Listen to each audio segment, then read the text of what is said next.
10 crate आले की कारखाना आणा की इथं बी कारखाना बरोबर घेते. कारखानाच घेते.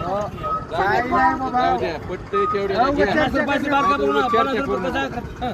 नाही. 50ची बारका बघू नका तुम्ही. 50 रुपयाची बघून सगळा माल चालाय. आपण घेतो.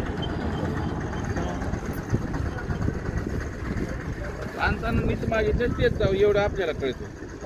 या ठिकाणी शेतकरी बांधवांनी कशा प्रकारे पैसे किती सेकंदामध्ये किती गोळा केलेत पाहू शकता. अगदी ताजा दोडका मार्केटला आणून काय भाव आणि काय त्यांची मेहनत आहे आणि त्यांनी कधी लावला होता आपण त्यांना विचारूयात. दादा कधी लागवड केली दोडक्याची? 5 तारखेला.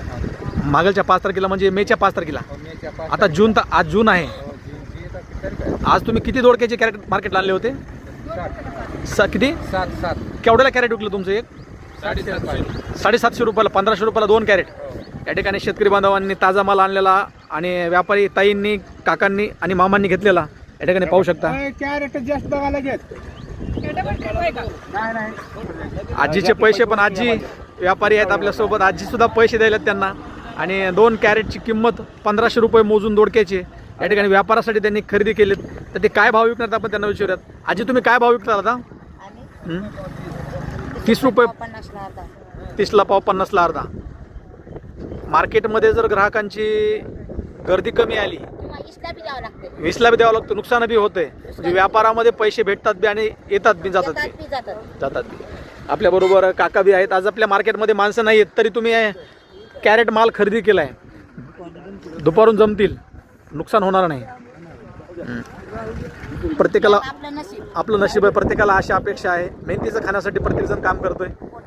शेतकरी बांधवांना सुद्धा उन्हात तानात पाणी देऊन कष्ट करून फवारून त्यांना खूप त्रास झालेला असतो. दादा याला तुम्ही खर्च किती केला होता? 25,000 रुपये खर्च झाला असेल. आणि थांबा, शेतकऱ्याची मुलाखत चालू आहे. आपल्यासोबत हमेशा असणारे आजी सुद्धा आहेत.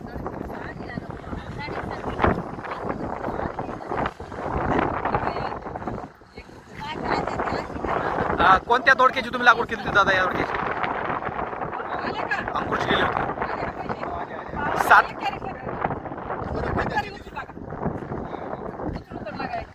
चिठ्ठीचे पैसे म्हणजे हा काय प्रकार असतो काका?